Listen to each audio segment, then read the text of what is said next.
I was taking a picture and I was like, wait, it's not on. And awesome, and good night.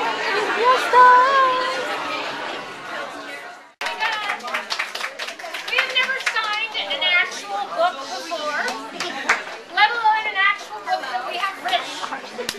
So this is quite a thrill.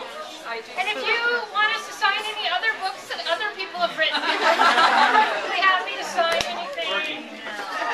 Okay, Sarah Palin. She asked me to sign that for you today. And so we're just learning how this goes. If we're doing it wrong, because half the bloggers we love are here tonight, as are our two favorite agents. In fact, that's our agent right there, Sarah. Don't go pitching your book to her. That's our agent, Sally. Don't go pitching your movie to her. And we're very grateful because I'm sure you've seen some of the news that they've done some great good works for us this week. So in general, we're just really happy to be here. So thank you for coming tonight, and thank you, Team Caster Girls, for making this show.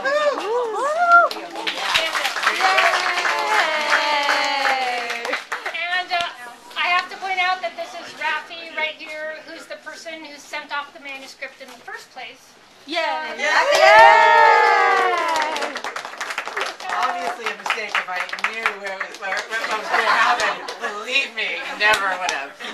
So really, he should be signing your books tonight. Feel free to have him sign our books. It's ultimately more valuable, I believe, in the long run. It's customary to do a short reading. We're not sure that's right. You can stop us if you get bored.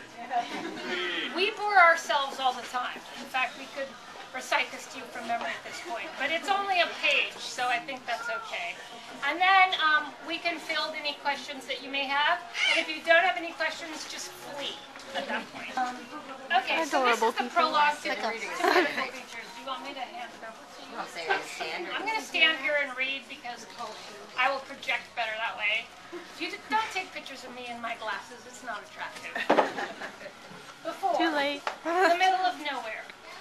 There were only two kinds of people in our town, the stupid and the stuck. My father had affectionately classified our neighbors.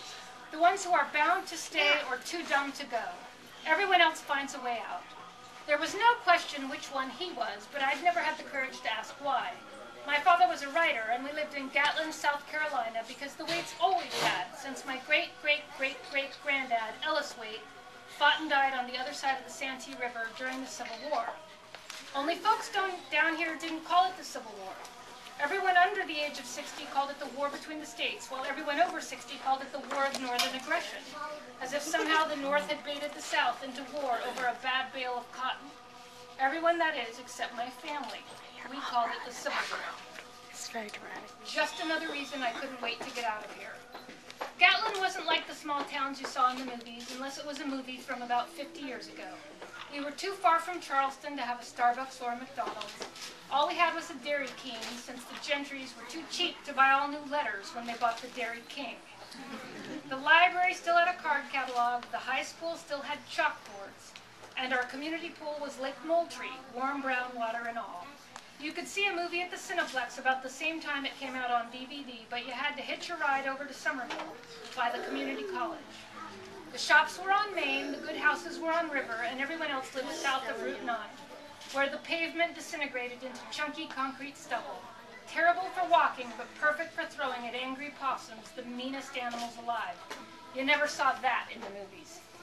Gatlin wasn't a complicated place. Gatlin was Gatlin. The neighbors kept watch from their porches in the unbearable heat, sweltering in plain sight. But there was no point. Nothing ever changed. Tomorrow would be the first day of school, my sophomore year at Stonewall Jackson High, and I already knew everything that was going to happen. Where I would sit, who I would talk to, the jokes, the girls, who would park where. There were no surprises in Gatlin County. We were pretty much the epicenter of the middle of nowhere.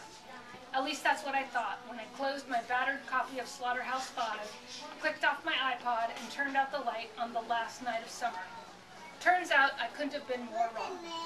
There was a curse, there was a girl, and in the end there was a grave. I never even saw it coming. Woo!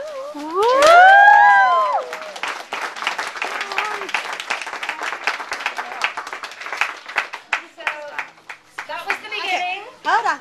Okay. Got it.